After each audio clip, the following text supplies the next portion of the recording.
I'm gonna read a few of these to y'all. You'll tell me if some of these things sound familiar.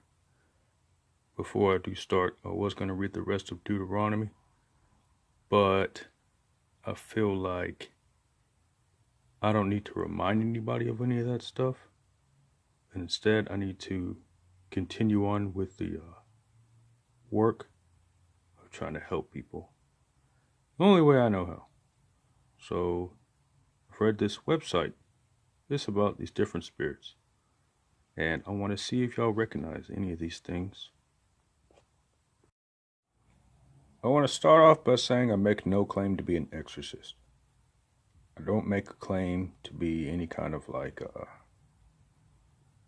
only one who can get rid of your demons or any of that stuff. Because it doesn't just take me, it doesn't just take a pastor. It mainly takes you to recognize these things occurring in your thought life and in your spiritual life. So I've found these different websites and I'm going to point these things out. Hopefully, it will help you to recognize what is against you. So, the Bible affirms the existence of demons numerous times in both the Old and New Testament. 1 Samuel 16:13 through 15, 1 Kings 22:19 through 23, Luke 8:30 through 33, Acts 16:16 through 18, and on and on. In addition, the Bible speaks about the influence that demons can have in the lives of human beings.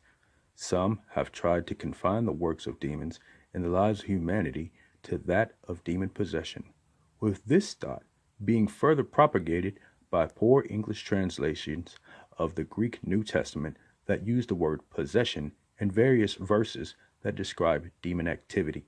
However, the fact is that the actual Greek term used to describe a demonic possession in the life of a person is demonizo, which is correctly translated to demonized. From the Christian Apologetics and Research Ministry, carm.org, what is demonic oppression? Demonic oppression is the work of an evil spiritual forces that urge us to sin, to deny God's word, to feel spiritually dead, and to be in bondage to sinful things. The oppressive work is performed by demons, which are fallen angels or the dead children of the fallen angels who resist God and who sinned in their first estate in Jude 6. They war against God, against God's people, that's us, and against unbelievers as well. Their goal is to bring as many people as possible into rebellion against God and condemnation in hell. They want to take away your hedge. Demonic oppression could be experienced in various ways. Physical ailments such as sleeplessness, nightmares, strong anxiety, self-mutilation, that's cutting, addictions, drugs, doing cocaine, drinking alcohol, pornography, all kinds of addictions, and physical illness. There's spiritual deadness that includes apathy and anger towards God, interest in false religious systems like Buddhism, Hindu, Taoism, atheism, which is a religion. Emotional upheaval, such as regular outbursts of anger, high and low emotional levels, self-justification, fear, hopelessness, abnormal fixations, etc. Financial difficulties, that's spirits of limitation, such as constant and unusual financial pressures. Sometimes numerous things go wrong, all very quickly, and it causes us great financial strain.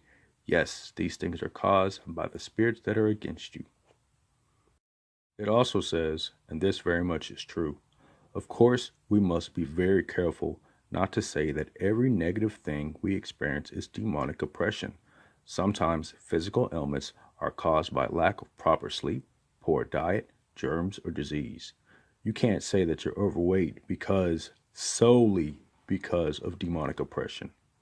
You can't say that you're smoking cigarettes or drinking beer solely because of demonic oppression. You must claim your 100% to get rid of that 100% against you. Spiritual deadness can be brought on by the effects of physical problems, and sometimes our lack of emotional maturity can complicate or our understanding of God and result in us not being able to rest in Him. Many times people don't have demonic oppression, and in reality is they just don't know how to control themselves, their anger or their lust. And as far as financial situations go, we have to be careful that we're not spending more than we take and then somehow blame our financial difficulties on demonic forces. It is always a good idea to ask the Lord to bind the evil one on your behalf. We Christians have authority in the name of Jesus Christ to resist evil, and we are guaranteed the ultimate victory in Christ. But sometimes God lets things happen to us, even demonic attacks, in order to test our faith and to purify it.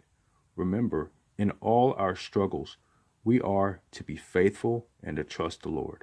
So before assigning anything to demonic oppression, make sure you're getting enough sleep, eating right, exercising, and that you are working to control your emotional behavior.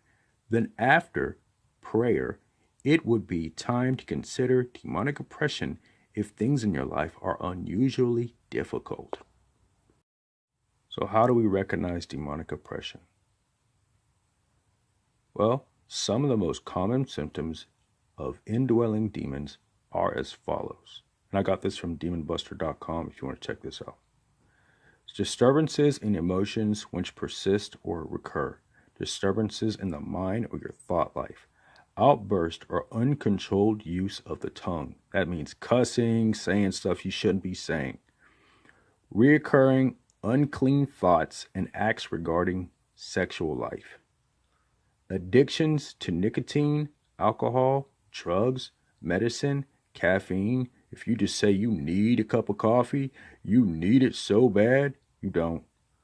Food, you just need to go eat some food all the time, specifically food that harms you continuously, like cakes, ice creams, things like that. Stuff you know you don't need to eat all the time.